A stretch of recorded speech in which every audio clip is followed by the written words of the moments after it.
Good morning 10th standard students. நம்ம ஹிஸ்ட்ரியில் இப்போ ஃபஸ்ட் லெசன் பார்க்க போகிறோம் இந்த வாரத்துக்கு. அதில் ஃபஸ்ட் லெசனுடைய ஹெட்டிங் என்னென்னா outbreak of world war first and its after மெத்.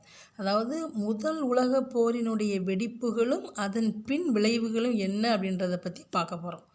இதில் world war first, what is the durations of the first world war அப்படின்னு பார்த்தோம்னா 1914 to 1918 ஒரு 4 இயர்ஸ் நடக்கும். அதுக்கப்புறமா 1919 பாரிஸ் பீஸ் கான்ஃபரன்ஸ் அப்படின்ற ஒன்று ஏற்படுத்துவாங்க. 1920 லீக் ஆஃப் நேஷன்ஸ் அப்படின்னு சொல்லக்கூடிய ஐக்கிய நாடுகள் சபை சர்வதேச சங்கம் அப்படின்ற ஒன்று என்ன செய்வாங்க, ஏற்படுத்துவாங்க. அது to maintain piece and security, உலக நாடுகளிடையே மறுபடியும் வார் அப்படின்ற ஒன்றை கொண்டு வரக்கூடாது, ஏற்படுத்தக்கூடாது அப்படின்றதுக்காகவும் மக்கள்கிட்ட பீஸ் அமைதியையும் பாதுகாப்பையும் ஏற்படுத்தணும் அப்படின்றதுக்காகவும் 1920 என்ன செய்வாங்கன்னா லீக் ஆஃப் நேஷன்ஸ் அப்படின்னு சொல்லக்கூடிய சர்வதேச சங்கம் அப்படின்ற ஒன்று ஏற்படுத்துவாங்க. அதை பற்றியும் தான் நம்ம இந்த லெசன்ஸில் இப்போ நம்ம பார்க்க போகிறோம். இப்போ இந்த லெசன்ஸை பார்க்குறதுக்கு முன்னாடி இந்த லேர்னிங் அப்ஜெக்டிவ்ஸ் அப்படின்னு சொல்லக்கூடிய கற்றலினுடைய நோக்கங்கள், இதில் எதை பற்றி நம்ம பார்க்க போகிறோம் அப்படின்றத பற்றி நம்ம இந்த லெசன்ஸில் பார்க்க போகிறோம். The race for colonies leading to rivalry and clashes among the great powers of Europe. அதாவது ஐரோப்பிய வல்லரசுகளிடையே பகைமையும் மோதல்களும் ஏற்படுவதற்கு இட்டு சென்ற காலனி ஆதிக்க போட்டி அப்படின்னாவே நம்ம படிச்சிருப்போம். காலனிஸ்ட்டு அப்படின்னு சொல்லி சொல்லுவாங்க, காலனியாலிசம் அப்படின்னு சொல்லி சொல்லுவாங்க. காலனியாலிசம் அப்படின்ற என்ன அப்படின்னு சொல்லி பார்த்தோம்னா அவங்க ஓன் பிளேஸை விட்டுட்டு அடுத்த நாட்டில் போய் அவங்க என்ன செஞ்சுக்கிறது, குடியேற்றமாகி அங்கேயே ட்ரேடை இன்க்ரீஸ் பண்ணி அந்த நாடையே ஒரு ஸ்லேவ் கண்ட்ரியாக அவங்க என்ன செஞ்சுக்குவாங்க, வச்சுக்குவாங்க. இப்போ ஒரு எக்ஸாம்பிளாக பார்த்தோம் அப்படின்னா தம்பி, இப்போ இங்கிலாந்து அப்படின்னு பார்த்தோம்னா அவங்க நம்ம இந்தியாவுக்கு சாதாரண ட்ரேடிங் ஃபெலோஸாக வந்தவங்க நம்ம இந்திய நாட்டை என்ன பண்ணிக்கிட்டாங்க, ஒரு ஸ்லேவ் கண்ட்ரியாக வச்சுக்கிட்டாங்க. ஸோ அது ஒரு காலனியாலிசம். இதுதான் குடியேற்ற நாடுகள் அப்படின்னு சொல்கிறது. நெக்ஸ்ட்டு என்ன அப்படின்னு பார்த்தோம்னா the emergence of Japan as the strongest and most aggressive power in East Asia. Asia அப்படின்னாவே நமக்கு தெரிஞ்சிருக்கும். ஈஸ்ட் ஏசியா அப்படின்னு சொல்லி பார்த்தோம் அப்படின்னாக்கா அங்கே ஜப்பான் அப்படின்னு ஒரு கண்ட்ரி இருக்கும். அந்த கண்ட்ரி பெஸ்ட்டு கண்ட்ரியாக இருக்கிறதோடு இல்லாமல் அதிக வலிமை வாய்ந்த ஒரு நாடாகவும் இருக்கும். ஆக்கிரமிப்பு செய்யும் தன்மை கொண்ட நாடாகவும் அது என்ன செய்யும், மேலே எழும்ப ஆரம்பிக்கும். இதை பற்றி நம்ம இந்த லெசன்ஸில் பார்க்க போகிறோம். அதுக்கடுத்து காலனியாலிசம் இம்பேக்ட் ஆன் ஆஃப்ரிக்காவில் அதிகமான தாக்கத்தை ஏற்படுத்திய காலனிஸ்ட் கண்ட்ரிஸ் எல்லாம் எது அப்படின்றத பற்றி இந்த லெசன்ஸில் நம்ம பார்க்க போகிறோம். இது மூணையும் பற்றி தான் இன்றைக்கி நம்ம இந்த லெசன்ஸில் நம்ம பார்க்க போகிறோம். சரிங்களாப்பா? கிளாஸை கொஞ்சம் நல்லா கவனிச்சுட்டு வாங்க. புக்கு இல்லை அப்படின்னா இந்த வீடியோவை நல்லா கவனிச்சுட்டே வாங்க. ஃபஸ்ட்டு நம்ம இன்ட்ரோடக்ஷனுக்குள்ளே போகணும். 1914 is a turning point in world history. The political and social processes that began in 1789 culminated in the First World War that broke out in that year and decisively shaped the course of the 20th century. அதாவது world history, உலக வரலாற்றிலேயே 1914 அப்படின்னு சொல்கிறது ஒரு turning point, ஒரு திருப்பு முனை அப்படின்னு சொல்கிறாங்க. நம்ம இந்தியன் ஹிஸ்ட்ரியிலலாம் படிச்சிருப்போம். இந்த Kalinga war is the turning point of Ashoka. ஒரு திருப்பு முனையை ஏற்படுத்திய ஒரு போர் கலிங்கா வார் தான் அசோகாவுக்கு. அது மாதிரி வேர்ல்டு லெவலில் ஒரு திருப்பு முனையை ஏற்படுத்திய வார் இந்த 1914 நடந்த ஃபஸ்ட்டு வேர்ல்டு வார் அப்படின்னு சொல்லலாம். 1789 தொடங்கிய இந்த அரசியல் சமூக செயல்பாடுகள் 1914 வெடித்த முதல் உலக போருடைய உச்சத்தை அடைந்து 20ஆம் நூற்றாண்டினுடைய போக்கையே அது என்ன செஞ்சிருக்கு, தீர்மானிச்சிருக்கு அப்படின்னு நம்ம இதை சொல்லலாம். நெக்ஸ்ட் என்ன சொல்கிறாங்க, the historians therefore call this as the long 19th century.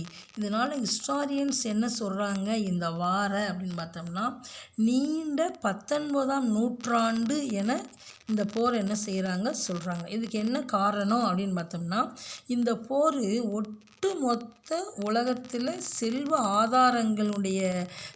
ஆதாரங்களின் மீது தொடுக்கப்பட்ட தொழிற்சாலைகள் சார்ந்த போர் அப்படின்னு ஹிஸ்டாரியன்ஸு சொல்கிறான். இந்த தொழிற்சாலைகள் சார்ந்த போராக இருக்கிறது மட்டும் இல்லாமல் குடிமக்களுடைய பெரும் பகுதியினரையை பாதித்த ஒரு போராகவும் இது இருக்கும் அப்படின்னு ஹிஸ்டாரியன்ஸ் என்ன செய்கிறாங்க சொல்கிறாங்க. The 3 major empires lay shatteredனா சிதறுண்டு கிடக்கிறது by the end of the war. What are the places? Name the places shattered by the end of the World War. இந்த வாருடைய முடிவில் 3 நாடுகள் என்ன செய்யுதுன்னா சிதறுண்ட நாடுகளாக காணப்படும். அதில் ஃபஸ்ட்டுக்கு இருக்கிறது எது அப்படின்னு பார்த்தா Germany, Austrian Hungary and Ottomans. Ottomans அப்படின்னா எதை சொல்லலாம் அப்படின்னாக்க இந்த உதுமானிய பேரரசு அப்படின்னு சொல்லுவாங்க. இந்த 3 நாடுகளும் எண்டில், அதாவது வாருடைய எண்டில் பயங்கரமான அளவுக்கு என்ன செஞ்சுருப்பாங்க, சிதறுண்ட கண்ட்ரிகளாக அது காணப்படும். For the first time, countries tried to bring about world peace through the League of Nations. இதனால் முறையாக என்ன செய்கிறாங்கன்னா உலக நாடுகள் பன்னாட்டு சங்கத்தின் மூலமாக, அதாவது சர்வதேச சங்கத்தின் மூலமாக அமைதியை முதல்ல என்ன செய்யணும், ஏற்படுத்தணும் அப்படின்ற ஒரு வியூ அவங்க என்ன செஞ்சுருப்பாங்க, கடைபிடித்து இருந்திருப்பாங்க. இப்போ ஃபஸ்ட்டு என்ன சொல்கிறாங்கன்னு பாரு, த ஸ்கிராம்பிள் ஃபார் காலனிஸ், அதாவது காலனிகளுக்கான போட்டி அப்படின்னு இதை நம்ம சொல்லலாம். அதில் ஃபஸ்ட்டு இருக்கிறது என்ன அப்படின்னா capitalist countries race for markets, அதாவது முதலாளித்துவ நாடுகளின் சந்தைகளுக்கான போட்டி என்னென்ன அப்படின்றத பார்க்கலாம். The aim of the capitalist industry was to produce more and more. The surplus wealth thus produced was used to build more factories. அதாவது முதலாளித்துவம் சார்ந்த தொழில்களின் நோக்கம் அதிக உற்பத்தி செய்வதே அப்படின்னு சொல்கிறாங்க. அவ்வாறு உற்பத்தி செய்யப்பட்ட அந்த உபரி செல்வம் மென்மேலும் தொழிற்சாலைகள் அமைக்கிறதுக்கும், இருப்பு பாதைகள் அமைக்கிறதுக்கும், நீராவி கப்பல்களை கட்டுறதுக்கும் இது அதிக அளவில் என்ன செஞ்சிருக்கு, பயன்படுத்தப்பட்டிருப்பதாகவும் என்ன செய்கிறாங்க சொல்கிறாங்க. அதான் பாரு, the surplus wealth thus produced was used to build more factories, அதாவது தொழிற்சாலைகளை கட்டுறதுக்காகவும், அந்த ரயில்வேஸ் அப்படின்னு சொல்லி இருப்பு பாதையை அமைக்கிறதுக்காகவும், அந்த steam ships and other such undertakings நீராவி கப்பல்கள் கட்டுறதுக்கும் இன்னும் பிறவற்றிற்கும் அது என்ன செஞ்சிருக்கு, பயன்பட்டு இருந்திருக்கு. So the revolution in the means of the communication and transportations in the later half of the 19th century facilitated the process of European expansion in African and other places. இந்த 19ஆம் நூற்றாண்டினுடைய பிற்பகுதியில் வேறு என்னென்ன மாதிரியெல்லாம் கொண்டு வந்திருப்பாங்க அப்படின்னா தகவல் பரிமாற்றங்கள் செய்வது, போக்குவரத்து, இந்த துறைகளில் ஏற்பட்ட புரட்சியானது ஆப்பிரிக்கா மட்டும் இல்லாமல் அதன் ஏனைய பகுதிகளிலும் யூரோப்பியர்களுடைய எக்ஸ்பான்ஷன்ஸ் நன்கு இன்க்ரீஸ் ஆகிறதுக்கு அது என்ன சொல்லியிருக்கும், துணை புரிந்து இருந்திருக்கும். An ever-growing demand for markets and raw materials made the capitalist powers race around the world for the expanding their empire for exploitation. அதாவது சந்தை, கச்சா பொருள்கள் இவற்றுக்கான தேவைகள் வளர்ந்து கொண்டே இருக்கிறதுனால சுரண்டுவதற்கான தங்கள் பேரரசை விரிவாக்கம் செய்ய முதலாளித்துவ நாடுகள் உலகத்தை சுற்றி போட்டியில் இறங்க தொடங்கின. அதாவது அவங்களுக்கு ரா மெட்டீரியல்ஸ் கையில் இருக்குது, எங்கே டிமாண்டு தேவைப்படுது, எந்தெந்த மார்க்கெட்டுக்கு தேவைப்படுது அப்படின்றதையும் அவங்க தெரிஞ்சுக்கிறாங்க. அதனால அவங்களுடைய எம்பையரை இன்னும் எக்ஸ்பான்ஷன் ட்ரேடை இன்க்ரீஸ் பண்ணுறதுக்கு இது ஒரு சான்சபிளாக யூரோப்பியன்ஸுக்கு இருக்குது. என்ன இப்போ பார்க்க போகிறோம் நெக்ஸ்ட்டு, இந்த ரைஸ் ஆஃப் மோனோபாலி கேபிட்டலிசம், அதாவது முற்றுரிமை முதலாளித்துவங்களின் எழுச்சி அப்படின்னா என்னன்றதை பற்றி பார்க்க போகிறோம். In old ideas of free trade collapsed, there were trust in the US and cartels in Germany. அதாவது அமெரிக்காவில் கூட்டு நிறுவனங்களும் ஜெர்மனியில் வணிக கூட்டு இணைப்புகளும் உருவாக ஆரம்பிச்சிருக்கும். அது என்ன மீன்ஸ் கூட்டு நிறுவனம், வாட் இஸ் எ ட்ரஸ்ட்டு, கூட்டு நிறுவனம் அப்படின்னா என்ன means? A trust is an industrial organization engaged in the production or distribution of any commodity. அதாவது கூட்டு நிறுவனம் அப்படின்றது என்னென்னா பொருள்களை உற்பத்தி செய்து விநியோகத்தில் ஈடுபட்டிருக்கும் ஒரு தொழில்சார் நிறுவனம் அப்படின்னு இந்த ட்ரஸ்ட்டை நம்ம சொல்லலாம். The trust would possess adequate control over the supply and price of that commodity to its own advantage. அதாவது தனக்கு நன்மை பயக்கிற விதத்தில் பொருள்களுடைய விநியோகம், விலை ஆகியவற்றின் மீது அந்த நிறுவனம் அதிக கட்டுப்பாட்டினை என்ன செஞ்சுருக்கணும், வச்சுருக்கணும். அப்போ தான் அந்த நிறுவனமானது என்ன செஞ்சுட்டு போகும், இன்க்ரீஸ் ஆகிக்கிட்டே போகும். இதை இப்போ பார்க்கணும், இதை தானே பார்க்கணும்.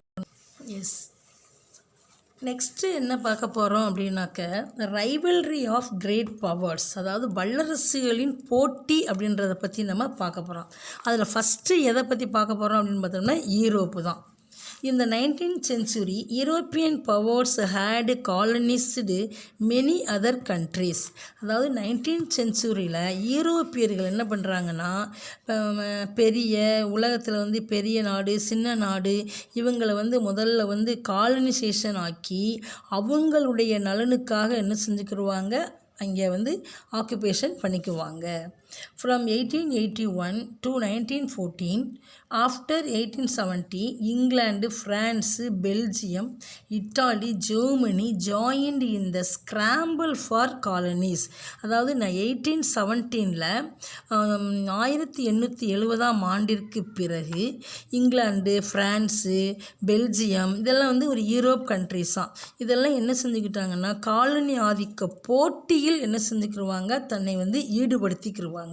அதான் ரைவல்ரி ஆஃப் கிரேட் பவர்ஸ், வல்லரசு நாடுகளுடைய போட்டி மனப்பான்மை அங்கே உருவாக ஆரம்பிக்கும். நெக்ஸ்ட் என்ன பார்க்க போகிறோம், த ரைஸ் ஆஃப் ஜப்பான், அதாவது ஜப்பானுடைய எழுச்சி அப்படின்றத பற்றி இதில் நம்ம பார்க்க போகிறோம். அவங்க ஜப்பான் அப்படின்னாவே வந்து இண்டஸ்ட்ரீஸ் தொழிலில் வந்து ரொம்ப பெஸ்ட்டு கண்ட்ரியாக இருந்திருக்கும். In 1894, she forced a war on China.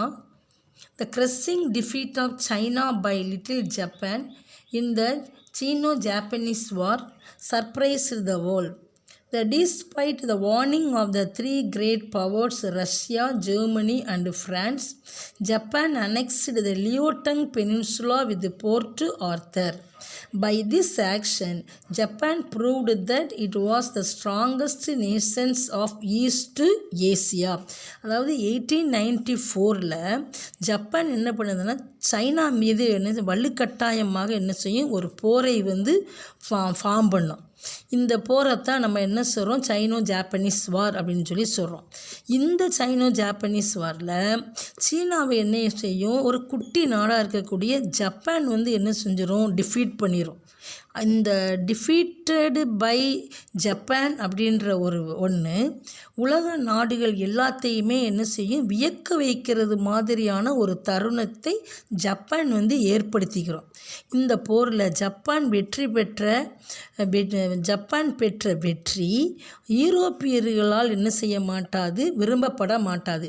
எப்படி இது ஒரு குட்டி நாடாக இருக்குது ஜப்பானு, ஒரு சிறிய நாடு இவ்வளோ பெரிய நாடை சைனா வந்து வீழ்த்தி இருக்குமா அப்படின்றது யூரோப்பியன்ஸ் வந்து நம்பவே இல்லை. ஆனாலும் இந்த ரஷ்யா, ஜெர்மனி, ஃப்ரான்ஸு இவங்களுடைய வல்லரசுகளின் எச்சரிக்கையை மீறி ஜப்பான் என்ன பண்ணும், லியோட்டங் பெனின்சுலாவை என்ன செய்யும், ஆர்த்தர் துறைமுகத்தோடு அதை என்ன செஞ்சுக்கிறோம், சேர்த்துக்கிறோம். எந்த நாடையுமே அது என்ன செய்யாது, டிபெண்ட் பண்ணவே பண்ணாது இந்த ஜப்பான் அப்படின்னு சொல்லக்கூடிய ஒரு குட்டி கண்ட்ரி. அதோட இந்த கிழக்கு ஈஸ்ட் ஏஷியான்னு சொல்கிறோம் பார்த்தீங்களா, இதில் தானே வந்து ஒரு ஸ்ட்ராங்கஸ்ட்டு பவர் கண்ட்ரி அப்படின்றதையும் ஜப்பான் என்ன செஞ்சிடும், நிரூபிக்க தொடங்கிடும். அந்த அளவுக்கு ஜப்பான் தொழில் துறையில் பெஸ்ட்டு கண்ட்ரியாக இருக்கிறதுனால தான் அது சிறிய நாடாக இருந்தாலும் பெரிய நாடாக இருக்கக்கூடிய சைனா வந்து அது டிஃபீட் பண்ணிடும். இது ஒரு வேர்ல்டு லெவலில் வந்து ஒரு ஷாக்கு ஏற்படுத்தக்கூடிய ஒன்று அப்படின்னு ஹிஸ்டாரியன்ஸு சொல்கிறாங்க. நெக்ஸ்ட்டு எதை பற்றி பார்க்க போகிறோம், காலனைசேஷன்ஸ் அண்ட் இட்ஸ் ஃபால் அவுட், அதாவது காலனிகள் அமைக்கப்படுதலும் போர்களும் அப்படின்றத பற்றி இப்போ நம்ம பார்க்க போகிறோம். In 1876, barely 10% of Africa was under European rule.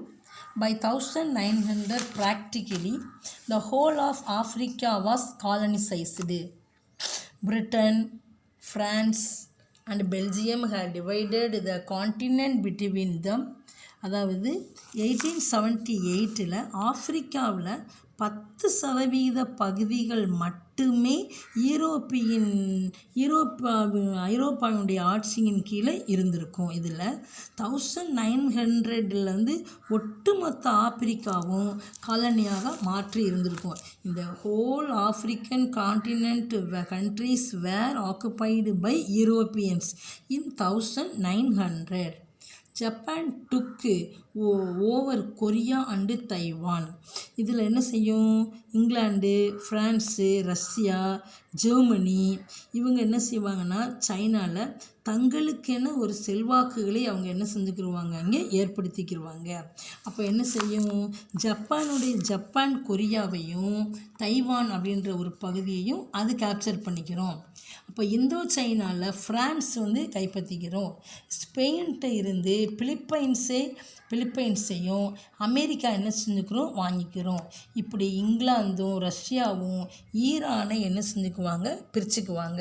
இப்படி ஒவ்வொரு கண்ட்ரிஸும் யூரோப்பியன்ஸ் என்ன செய்வாங்கன்னா ஒவ்வொரு கண்ட்ரிஸையும் என்ன செஞ்சுக்கிடுவாங்க, பிரிச்சுக்குவாங்க.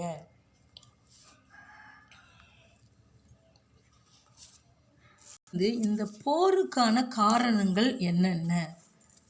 What are the causes for the rise of first world war அப்படின்னு சொல்லி கேட்குறாங்க. இப்போ ஏதாவது ஒரு போர் ஏற்படுது அப்படின்னா ஏதாவது ஒரு காரணங்கள் அங்கே இருக்கணும். அதுக்கு ஃபஸ்ட்டு என்ன சொல்கிறாங்க அப்படின்னு பார்த்தோம்னா, இந்த European alliances and counter alliances, அதாவது ஐரோப்பிய நாடுகளின் அணி சேர்க்கைகளும் எதிர் அணி சேர்க்கைகளும் அப்படின்னு இதை நம்ம சொல்லலாம். In 1900, 5 of the European great powers were divided into 2 armed camps. One camp consisted of the Central Powers, Germany, Austria-Hungary and Italy. இந்த வேர்ல்டு வாரில் தம்பி குறிப்பிட்டு நம்ம எந்த கண்ட்ரியை சொல்லலாம் அப்படின்னா ஜெர்மனியை சொல்லலாம். அதுக்கு மட்டும்தான் சென்ட்ரல் பவர் கண்ட்ரி அப்படின்ற ஒன்று. ஏன்னா அவங்களோட ரிசோர்ஸஸ் அதிகமான அளவுக்கு இருக்கும், நியூ வெப்பன்ஸ் அதிகமான அளவுக்கு அவங்க கண்டுபிடிப்பாங்க. எந்த கண்ட்ரி மேலேயும் எளிதாக என்ன செய்வாங்க, போர் தொடுத்து அந்த கண்ட்ரியை கேப்சர் பண்ணிக்கிடுவாங்க. அதனால தான் ஜெர்மனிக்கு மட்டும் சென்ட்ரல் பவர் கண்ட்ரி அப்படின்ற ஒன்று. அப்போ அதுவும் ஒரு குரூப்பில் இருக்கும். ஒரு குரூப்பில் எந்தெந்த கண்ட்ரி இருக்கும், ஜெர்மனி, ஆஸ்திரியா, ஹங்கேரி, இட்டாலி 3 கண்ட்ரியுமே இருக்கும். இப்போ இவங்களுக்கு யார் கைடன்ஸாக இருப்பா அப்படின்னு பார்த்தோம்னா, under the guidance of Bismarck தான் அதுக்கு அந்த 3 குரூப்புக்கும் ஹெட்டாக இருப்பார். They had formed the triple alliance in 1882. அதாவது இவங்க என்ன செஞ்சுருக்காங்கன்னா மூவர் உடன்படிக்கை அப்படின்ற ஒன்று அவங்க என்ன செஞ்சுக்கிடுவாங்க, ஏற்படுத்திக்கிடுவாங்க. இது ஒரு குரூப்பு. இன்னொரு குரூப் எது, அது ஆப்போசிட் குரூப்பு. இந்த other camp consisted of France and Russia. இன்னொரு குரூப் எது அப்படின்னு பார்த்தோம்னா ஃப்ரான்ஸும் ரஷ்யாவும் சேர்ந்தாப்பில் ஒரு குரூப்பாக அது என்ன செஞ்சுக்கிறோம், ஃபார்ம் பண்ணிக்கிறோம். இப்போ ஆப்போசிட் கண்ட்ரிஸாக 2 குரூப் அங்கே என்ன செய்யும், ஒர்க் அவுட் பண்ண ஆரம்பிக்கும். இப்படி 2 குரூப்போட இன்வால்வ்மெண்ட்டு ட்ரிபிள் என்டென்டி அப்படின்ற ஒன்று, முக்கூட்டு உடன்படிக்கை அப்படின்ற ஒன்று ஃப்ரான்ஸு, ரஷ்யா, பிரிட்டன் அப்படின்ற ஒரு குரூப்பும், ட்ரிபிள் அலையன்ஸ் அப்படின்னு சொல்லக்கூடிய மூவர் உடன்படிக்கை அப்படின்றத ஜெர்மனி, ஆஸ்திரியா, ஹங்கேரி, இத்தாலி இது 3 என்ன செய்யும், இங்கிட்டு ஒரு குரூப்பாகவும் என்ன செய்வாங்க, பிரிஞ்சு வாருக்குள்ளே நுழைய ஆரம்பிப்பாங்க. நெக்ஸ்ட் காசஸ் அப்படின்னு பார்த்தோம்னா, இந்த violent forms of the nationalism, வன்முறை சார்ந்த தேசியம் அப்படின்னு சொல்லுவாங்க. With the growth of nationalism, the attitude of my country, right or wrong, I support it, developed. the love for one country demanded hatred for another country, the England's jingoism, France's Zionism, and Germany's culture were militant forms of nationalism contributing decisively to the outbreak of the war. வன்முறை சார்ந்த தேசியம் அப்படின்னா என்னென்னா தேசப்பற்றின் வளர்ச்சியோடு எனது நாடு சரியோ தவறோ நான் அதை ஆதரிப்பேன் அப்படின்ற ஒரு மனப்பாங்கு அங்கே என்ன செய்யும் இன்க்ரீஸ் ஆக ஆரம்பிக்கும். ஒரு நாட்டின் மீதான பற்று இன்னொரு நாட்டை வெறுக்கும் தேவையை அது ஏற்படுத்திக்கிறோம். இப்போ எக்ஸாம்பிளாக சொல்லப்போனால் இங்கிலாந்தின் ஆரவாரமான நாட்டுப்பற்று, அப்போ அதுக்கு பேர் ஜிங்கோயிசம்னு பேர். ஃப்ரான்ஸோட இன்வால்வ்மெண்ட்டு வெறி கொண்ட நாட்டுப்பற்று உடையவர்களாக இருப்பாங்க. அதுக்கு பேர் என்னென்னு பேர், ஃப்ரான்ஸுக்கு கல்ச்சர் அப்படின்னு சொல்கிறாங்க. இப்போ இந்த மாதிரி தான் போர் வெடிப்புக்கு முக்கிய காரணமாக இருக்கும் அப்படின்னு யூரோப்பிய ஹிஸ்டாரியன்ஸ் என்ன செய்கிறாங்க சொல்கிறான். இப்படி தான் ஒரு நாடு இன்னொரு நாட்டை பயங்கரமான வெறுக்கும் நாடாக திகழும்போது அங்கே வாரம் என்ன செஞ்சுக்கிடுவாங்க ஏற்படுத்தி ஒரு நாட்டுக்கும் இன்னொரு நாடுக்கும் பகைமைகளை அவங்க என்ன செஞ்சுக்கிடுவாங்க வளர்த்துக்கிடுவாங்க. The aggressive attitude of German emperor, German பேரரசின் ஆக்கிரமிப்பு மனப்பாங்கு. ஏன்னா ஜெர்மனி அப்படின்னாவே நம்ம சென்ட்ரல் பவர் கண்ட்ரின்னு பார்த்துருக்கோமா, அவங்களுடைய ஆக்கிரமிப்பு அதிகமான அளவுக்கு இருக்கும். Emperor Kaiser William II of Germany proclaimed that Germany would be the leader of the world. அழகாக சொல்லுவார் தம்பி கைசர் வில்லியம் II.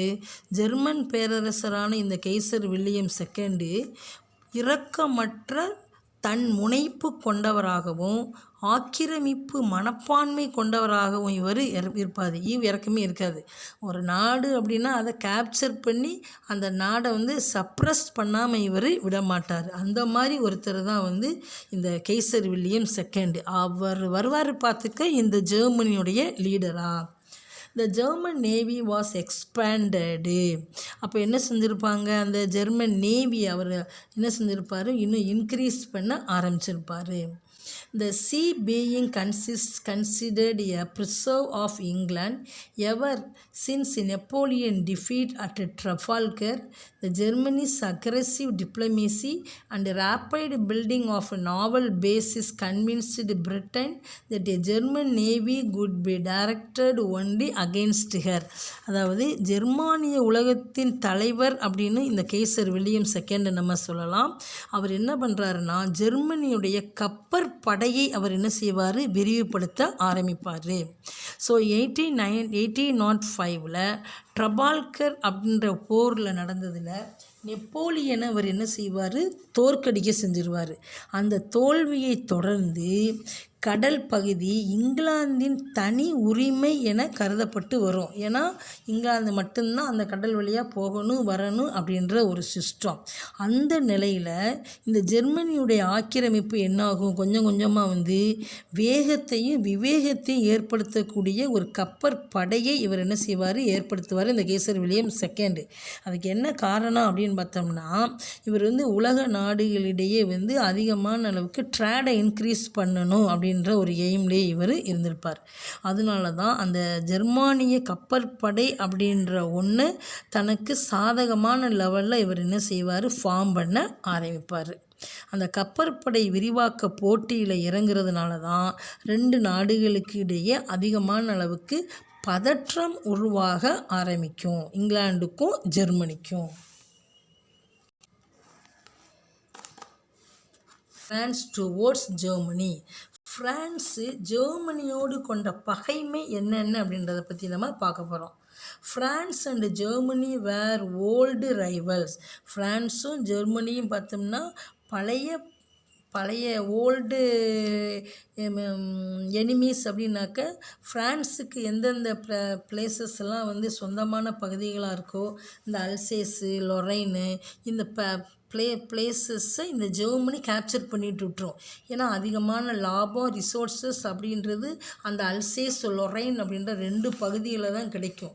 அதனால அந்த பகுதி எப்போ கிடைக்கும் அப்படின்றத ஃப்ரான்ஸ் எதிர்பார்த்துக்கிட்டே இருக்கிறதுனால தான் அந்த பகுதி கிடைக்கிறது வரைக்கும் ஜெர்மானியர்களோட இவங்க என்ன பண்ணிகிட்டே இருப்பாங்க, ஃப்ரான்ஸு சண்டை போட்டுக்கிட்டேவும் இருப்பாங்க.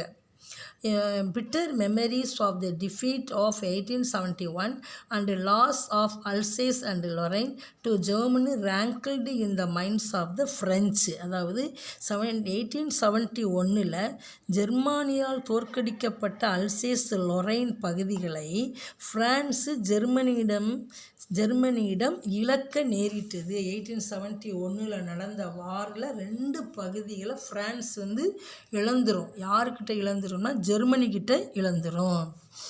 Germany interference in Morocco added to the bitterness.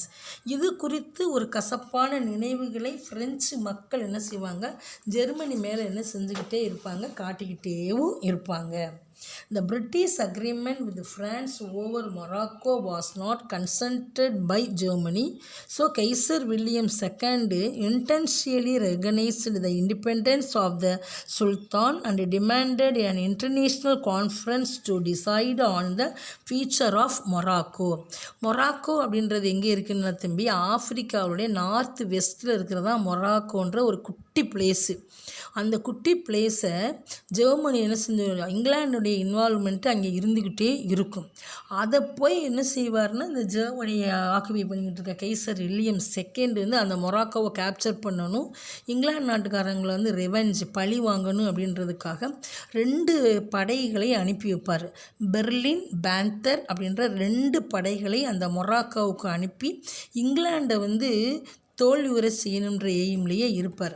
அது எப்படி பெர்லின் பேர் வச்சுருக்காரு அப்படின்னா, ஜெர்மனியுடைய கேபிட்டலாக இருக்கக்கூடிய பெர்லின் அப்படின்ற பேரை ஒரு படைக்கும், பேந்தர் அப்படின்றது மற்ற விலங்குகளை அடித்து கொள்ளக்கூடிய ஒரு தன்மை இந்த பேந்தர் அப்படின்னு சொல்லக்கூடிய விலங்குக்கும் இருக்கும். அது மாதிரி தன்னுடைய படைகள் 2க்கும் பேரை பெர்லின், பேந்தர் அப்படின்றத 2 படைகளை அனுப்பி மொராக்கோவை ஆக்குபை பண்ணிக்கிட்டு இருக்கக்கூடிய இங்கிலாண்டை பழி வாங்கிறதுக்காக 2 படைகளை கைசர் வில்லியம் II அனுப்பி வச்சிருப்பார். அதுதான் தம்பி அந்த hostility of France and Germany அப்படின்றத பற்றி இப்போ நம்ம பார்க்குறோம். நெக்ஸ்ட் காசஸ் என்னென்னா, இந்த இம்பீரியல் பவர் பாலிட்டிக்ஸ் இந்த பால்கன் பகுதியில் ஏகாதிபத்திய அரசியல் அதிகாரத்திற்கான வாய்ப்புகள் என்னென்னன்றதை நம்ம பார்க்க போகிறோம்.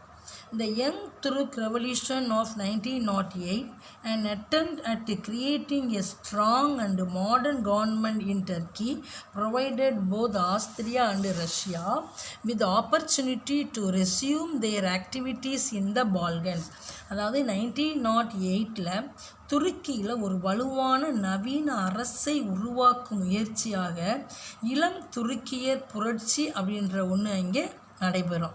இது ஆஸ்திரியாவுக்கும் ரஷ்யாவுக்கும் பால்கன் பகுதியில் அவங்களுடைய நடவடிக்கைகளை மறுபடியும் தொடங்கிறதுக்கான வாய்ப்புகளை அங்கே என்ன செய்யும், வழங்கும்.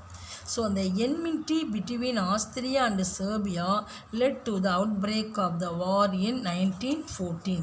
இந்த ஆஸ்திரியாவிற்கும் செர்பியாவிற்கும் இந்த பகை 1914 என்ன பண்ணியிருக்கோம், பெரிய போர் வெடிக்கிறதுக்கு ஒரு காரணமாக இருந்திருக்கும். பால்கன் வார், இது ரொம்ப ஒரு முக்கியமான ஒன்று. பால்கன் கண்ட்ரிஸ் அப்படின்னு சொல்லுவாங்க. அது சதர்ன் பார்ட் ஆஃப் யூரோப்பில் இருக்கக்கூடிய ஒன்று தான் பால்கன் கண்ட்ரிஸ். அதில் ஒரு 5 கண்ட்ரிஸ் இருக்கும். அதனால தான் அதுக்கு பேர் பால்கன் கண்ட்ரிஸ்னே பேர் வச்சுருப்பாங்க.